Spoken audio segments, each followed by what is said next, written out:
Madame, Monsieur, bonjour. Merci de nous prêter attention. Voici les principaux titres de l'actualité.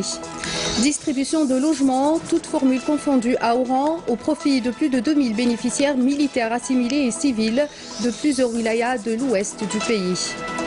Nouria Ben Ghabrit annonce la réalisation de projets de nouvelles structures pédagogiques pour éviter la surcharge des classes. Hommage dans ce journal à Moulay Timi, une icône du Gourara, et Cheikh Dahalil, décédé à l'âge de 75 ans.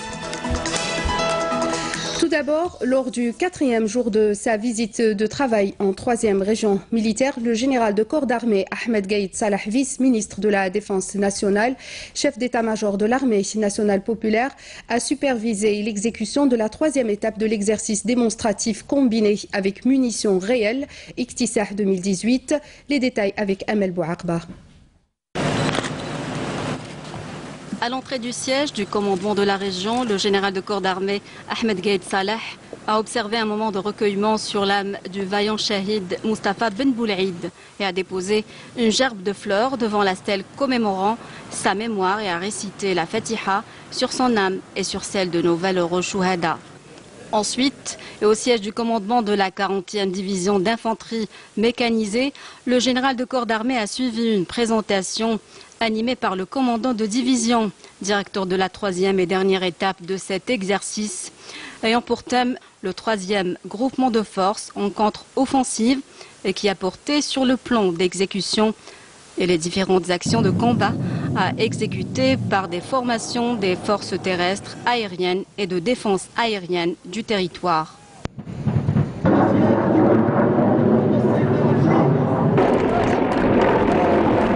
Au niveau du champ de tir et de manœuvre de la division, le général de corps d'armée a supervisé de près les différentes phases de l'exercice, exécuté avec un haut niveau de professionnalisme, concrétisé à travers une étroite coordination entre les formations engagées et un strict respect du plan d'action et de timing, ainsi qu'une grande précision de tir, ce qui illustre le fruit d'une rigueur dans la préparation, la planification et l'exécution des différentes actions de combat. En veillant personnellement à l'établissement d'une évaluation objective du déroulement de l'exercice Iktisah 2018, le général de corps d'armée s'est réuni avec les cadres et les éléments et ont pris part à l'exercice au niveau des secteurs opérationnels centre et nord de la 3e région militaire.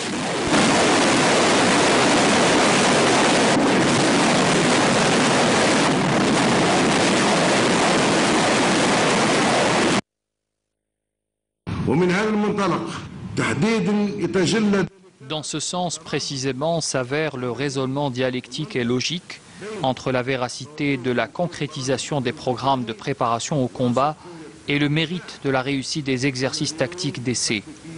De cela se confirme davantage la crédibilité de l'ensemble du système de formation, une logique qui nous a incités en tant que haut commandement, appuyé par le soutien indéfectible et les orientations de son Excellence, Monsieur le Président de la République, chef suprême des Forces armées, ministre de la Défense nationale, à veiller toujours à atteindre un niveau supérieur en matière d'interopérabilité, notamment sur le plan de la synergie des efforts de préparation et de formation. Le général de corps d'armée a affirmé que la persévérance ayant marqué tous les hommes durant toutes les phases de l'exercice dénote clairement de leur parfaite assimilation des programmes de préparation au combat et de leur immuable engagement à accomplir leurs devoirs quant à la réussite de ces efforts considérables de préparation.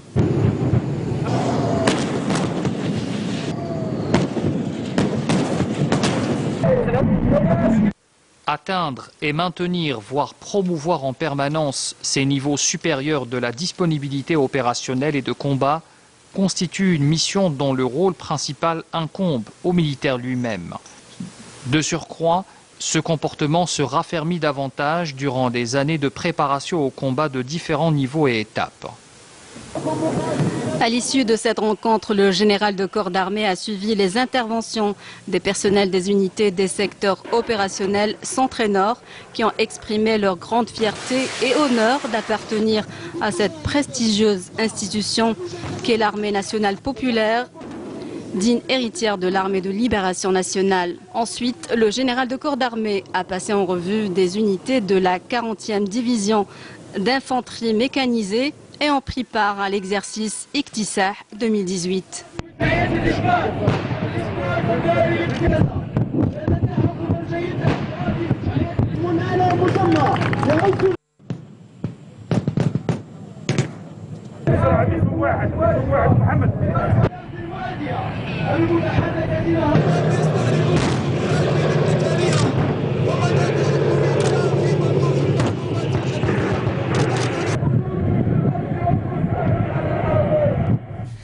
À Oran, une opération régionale d'attribution de logements, toutes formules confondues, a été organisée hier au profit de plus de 2000 bénéficiaires, militaires, assimilés et civils de plusieurs wilayas de l'Ouest. L'opération s'est déroulée en présence du ministre de l'Habitat Abdelwahid Tamar, en compagnie du général-major Ahmed Zarrouk, directeur central des services sociaux du ministère de la Défense nationale. Badi'a Amarni. En effet, les clés de plus de 2000 logements, tous types confondus, ont été remises dans la wilaya d'Oran au grand bonheur des bénéficiaires. Une opération d'envergure à laquelle ont assisté le ministre de l'Habitat Abdelwahid Tamar, le général-major Ahmed Zarrouk, directeur central des services sociaux du ministère de la Défense nationale et les autorités locales de la wilaya d'Oran. Ce programme de logement que nous livrons aujourd'hui concerne toutes les catégories sociales, dont les victimes du terrorisme et des personnes aux besoins spécifiques. Ces programmes n'auraient pu être achevés sans l'attention particulière accordée par son Excellence le Président de la République au secteur de l'habitat, qu'il a inscrit parmi ses priorités, en lui accordant les moyens financiers nécessaires pour permettre aux citoyens d'obtenir un logement décent.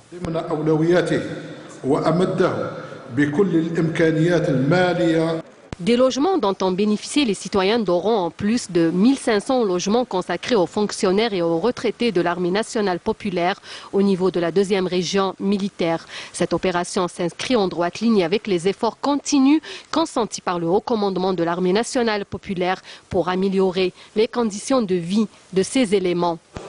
Le ministre de l'Habitat a mis à profit sa visite pour inspecter les structures publiques des cités AADL dans la commune de Ain el-Baïda et insister sur l'importance de l'aménagement urbain des nouvelles cités. La ministre de l'Éducation, Nouria Ben Ghabrit, a inspecté hier plusieurs établissements éducatifs à Alger pour s'enquérir des conditions de scolarité des élèves du premier palier. Nouria Ben Ghabrit a mis l'accent sur les efforts consentis pour faire face aux problèmes de surcharge des classes et assurer par là même le bien-être de l'élève et de l'enseignant. Regardez ce reportage. L'école primaire Mohamed Salah Bousenna à Al-Mohammedia, fraîchement réceptionnée, une école pilote qui a ouvert ses portes cette saison, où le nombre moyen des élèves ne dépasse pas les 22 écoliers par classe. Il est vrai que la surcharge des classes est un problème que nous avons soulevé, mais cela n'empêche pas les instituteurs et les élèves de suivre leur enseignement dans les meilleures conditions. L'école primaire Sismaïl de Borj el-Kifan a longtemps souffert du problème de la surcharge des classes. C'est pourquoi des classes supplémentaires préfabriquées ont été installées en guise de solution d'urgence, mais qui n'est que provisoire. Avant, nous avions des classes qui contenaient entre 42 et 47 élèves. Aujourd'hui, le nombre est réduit à 30. Lors de sa visite, la ministre a examiné les origines du retard accusé dans la réalisation de certains établissements scolaires, constituant l'une des raisons majeures à l'origine du problème de surcharge.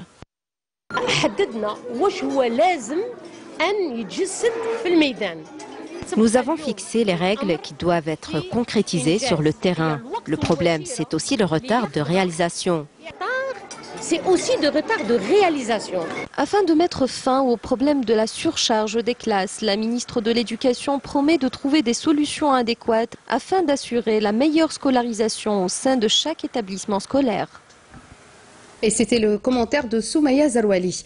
Histoire à présent, un pas significatif dans le travail de mémoire. Après plus de 60 ans d'attente pour la famille, le président français Emmanuel Macron reconnaît officiellement la responsabilité de l'État français dans l'assassinat de Maurice Audin, ce militant de l'indépendance de l'Algérie, arrêté le 11 juin 1957 en pleine bataille d'Alger et torturé par l'armée française. Le chef de l'État français a remis une déclaration en ce sens à la veuve du militant de la cause algérienne Maurice Audin, lui demandant pardon. Regardez ce commentaire de Afef Belhouchet. Vous n'avez jamais cédé pour faire reconnaître la vérité. La seule chose que je fais, c'est la reconnaître. Des mots dans la bouche d'un président français à destination de la veuve de Maurice Audin et d'ajouter « C'est à moi de vous demander pardon ». Ce faisant, Emmanuel Macron reconnaît d'abord que Maurice Audin a été torturé puis exécuté ou torturé à mort par les militaires français et il va plus loin en reconnaissant officiellement l'existence d'un système légal de torture pendant la guerre de libération nationale.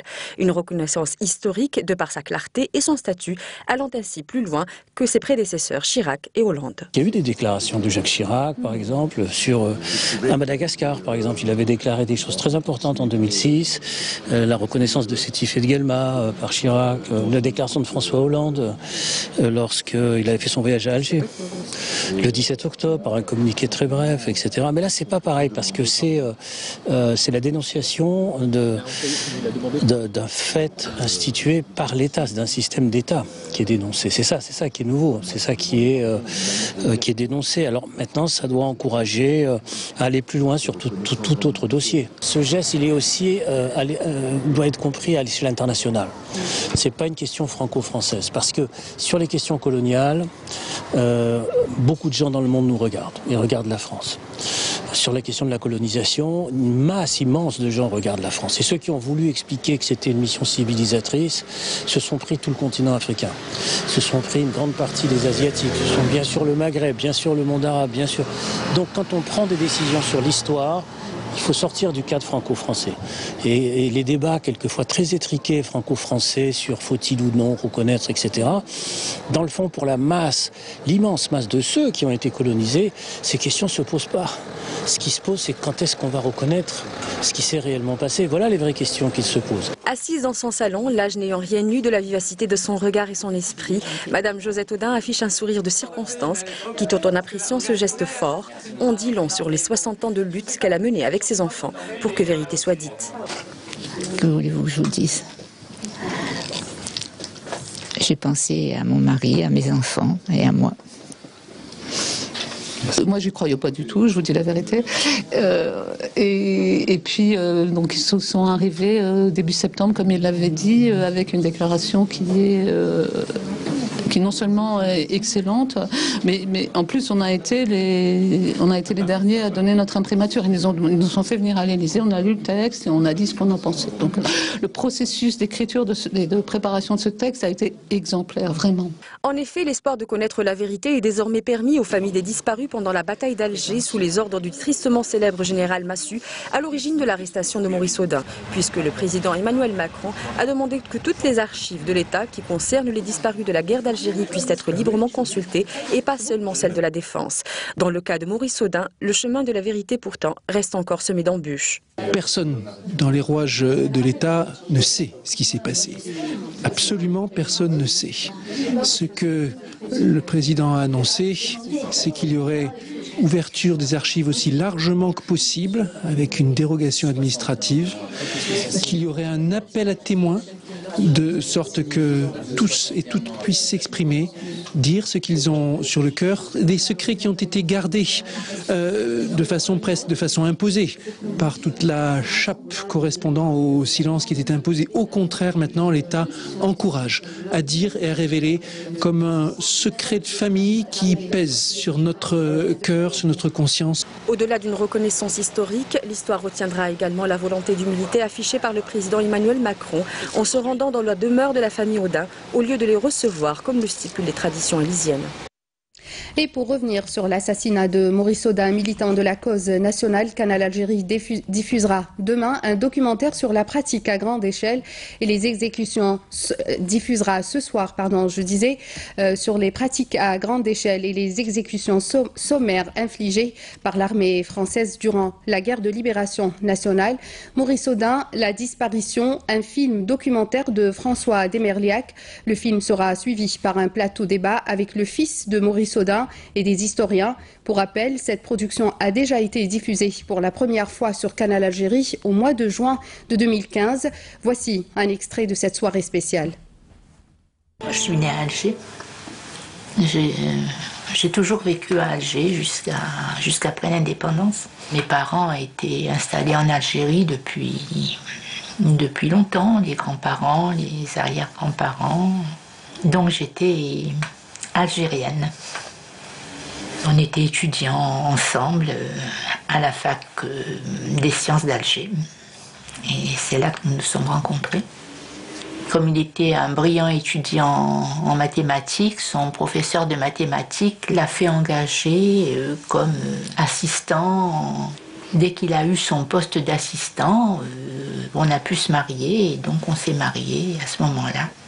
On a vécu ensemble, pas très longtemps malheureusement, puisque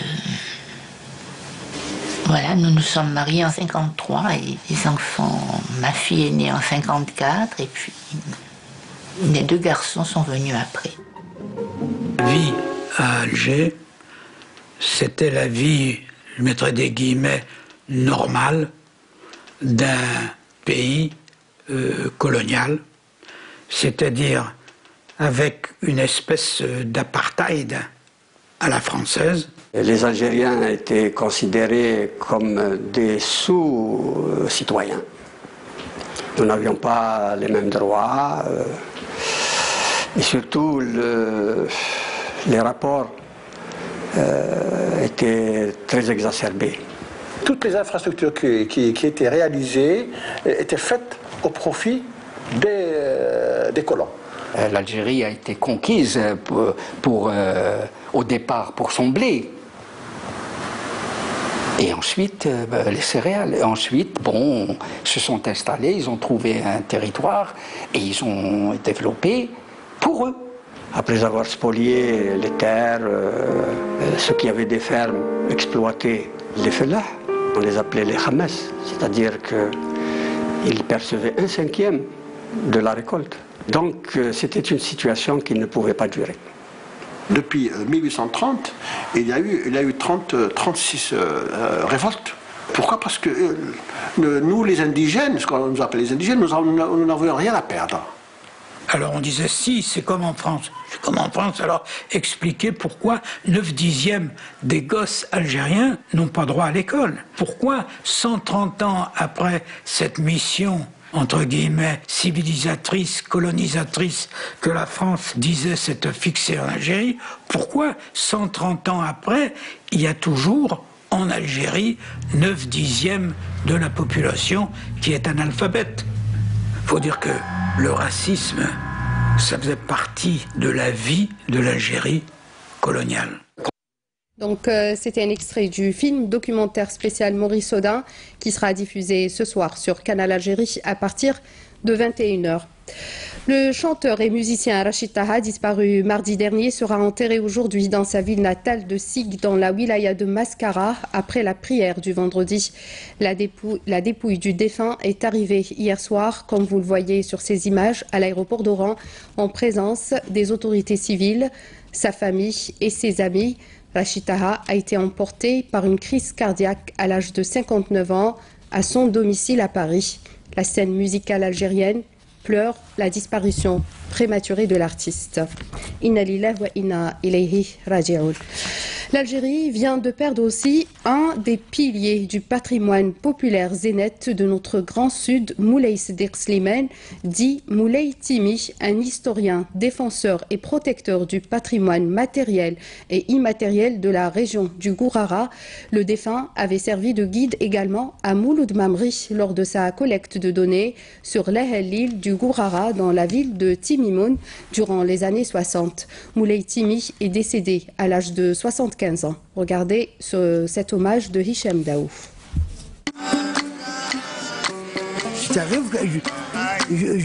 Il était l'ami de tous, des chercheurs, des journalistes, des archéologues et des touristes venant découvrir la région du Gourara et ses trésors. Lui, c'est Moulay Sediq Slimane, connu par Moulay Timi par rapport à son attachement à sa ville Timimoun, à son sable doré, à son patrimoine culturel inestimable. Il était considéré comme une des personnalités symboliques de l'art des Halil.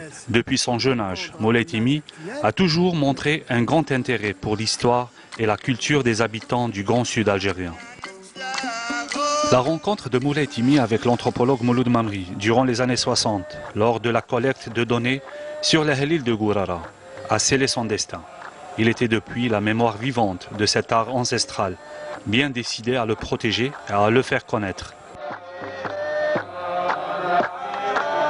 Il y a certaines veines en moi qui sont classées morts. Parce que sur quel domaine qui vivait, il ne paraît que très peu.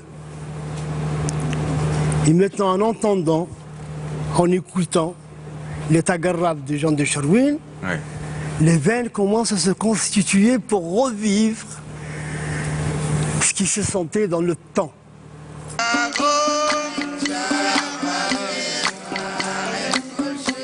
La consécration vient au cours de l'année 2008 par le classement de l'Ahlil comme patrimoine mondial de l'humanité par l'UNESCO. Aujourd'hui, Moulay Timi nous quitte à l'âge de 75 ans, après une vie dédiée à la promotion de la culture du sud algérien. Et comme dit l'adage, en Afrique, un vieillard qui meurt, c'est une bibliothèque qui brûle. Et oui, malheureusement, une sacrée perte. Les murs de la salle d'exposition du Palais de la Culture Moufdi Zakaria à Alger s'ornent de plusieurs œuvres artistiques. C'est le festival de la calligraphie et de l'arabesque. Regardez ce reportage de Siham Knouch. La 10e édition du Festival culturel international de la calligraphie, l'art de la miniature et de l'arabesque a connu une grande participation cette fois-ci. Plus de 30 artistes venus de 14 pays. Le travail du ministère de la Culture pour la sauvegarde de cet art est à louer.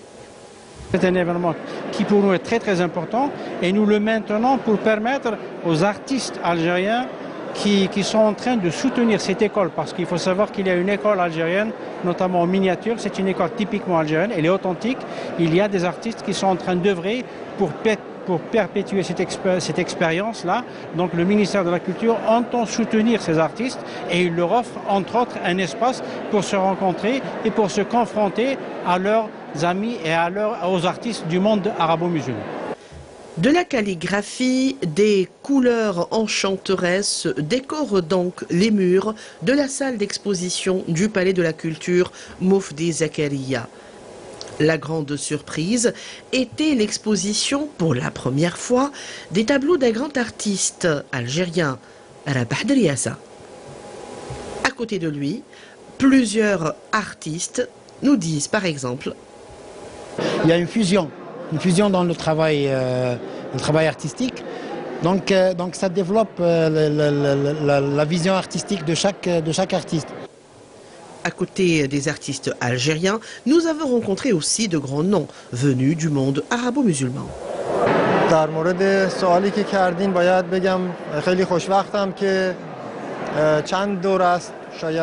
Ceci n'est pas la première participation de l'Iran. Moi-même, je suis venu en Algérie 7 ou 8 fois et j'ai même fait partie des membres du jury. Et c'est un bon festival qui se passe ici en Algérie. Il est vrai que c'est un art qui a été négligé un certain temps, mais grâce à Dieu, ça reprend de plus belle et ça va bien. Une exposition qui est là jusqu'au 18 de ce mois et qui met en valeur un patrimoine commun entre l'Algérie et les pays arabo-musulmans. Sport à présent, un mot sur le football. Tous les yeux seront braqués ce vendredi sur le premier choc des quarts de finale de la Ligue des champions d'Afrique qui verra l'Entente de Sétif accueillir sur sa pelouse du 8 mai 45 le vainqueur de la dernière édition, le WA Casablanca. La rencontre est prévue ce soir à 20h en direct sur la chaîne nationale. Le journal télévisé de 20h est avancé exceptionnellement ce soir à 19h30. Voilà, c'était la dernière information de ce journal. Merci de l'avoir suivi. Tout de suite, les prévisions météo avec Feriel Cheikh.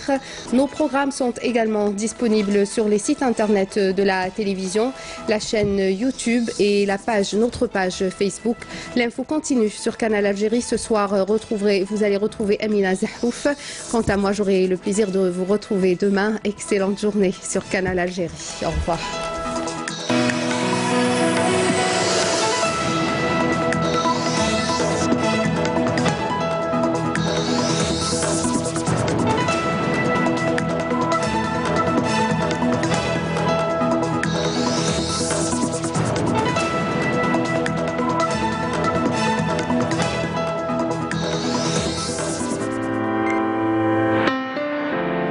Suivez l'air du temps avec Bonjour à toutes et à tous, ravi de vous retrouver. Bien aujourd'hui, le temps va changer. On attend des passages nuageux assez denses à partir de l'après-midi par l'ouest. Ils vont aborder le pays donc par l'ouest. Ils donneront des pluies sous forme d'orage assez marquées au courant de cette soirée près des côtes ouest, le centre-ouest. Les nuages donc sont déjà là. Ils seront assez denses vers l'ouest, le centre, puis vers l'intérieur est en fin de journée. Donc, Météo Algérie prévoit cet après-midi un temps de plus en plus voilé, comme vous allez le voir tout de suite. Comme vous le voyez si bien sur cette carte, on attend beaucoup de nuages assez denses avec des pluies sous forme d'orage, plus soutenus près des côtes ouest en soirée. Les nuages vont gagner du terrain, ils vont se déplacer vers l'intérieur est et ces nuages vont déborder localement vers les régions côtières du centre avec des pluies à caractère orageux assez marquées aussi en fin de soirée. À l'est, prévoyez un temps variable avec des pluies assez soutenues en fin de soirée vers l'intérieur est, notamment vers les Aurès. Sur la partie sud, le temps sera voilé vers l'extrême sud, le Nord-Sahara. Les températures prévues pour cet après-midi, eh bien, elles seront en baisse, notamment à l'intérieur du pays, avec 29 degrés à Al-Bayt de Djulfa, 28 à Batna Guelma, un minimum de 27 degrés à Sétif, 30 pour Alger, 29 à Nabas, Kikda, Rilizan, la wilaya de Chlef, 27 à Tlemcen, 34 à Béchar, 33 à Tindouf, entre 43 et 44 au Sahara central. C'est le maximum, 41 Ilizi, Hassim Saoud, 36 Biskra, Gardaya et enfin 42 à Bodbadi Mourtar, Rangzam. Cette nuit, les températures resteront stables. On attend 19 degrés de Oran vers Alger et Annaba jusqu'à Skikda, 15 Sétif, Tiaret, Rilizan, Chlef, 13 à Betna, 17 Al-Bayt Tlemcen, 19 à Béchar, 17 aussi à Tindouf, entre 28 et 30 au Sahara central, 26 au Sahara oriental et enfin 28 à l'extrême sud. Aujourd'hui, le soleil se couchera à 19h. Les nouvelles du ciel continuent sur le site Les 3 www.meteo.dz. Merci pour votre attention. Excellent après-midi. À tout à l'heure.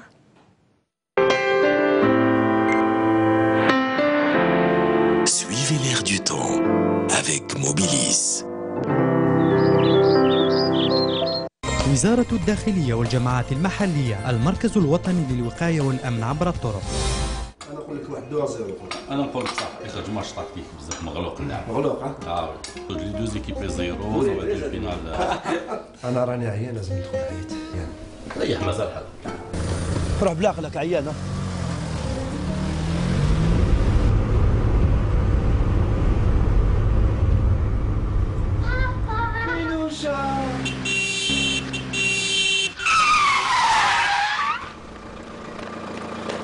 خويا غير الخير خويا اسمح لي والله راني عيان ما نشوف راك عيان يا خويا تردك شعور تاع اليوم صح ماشي هكذا سلام طاس خويا على خير.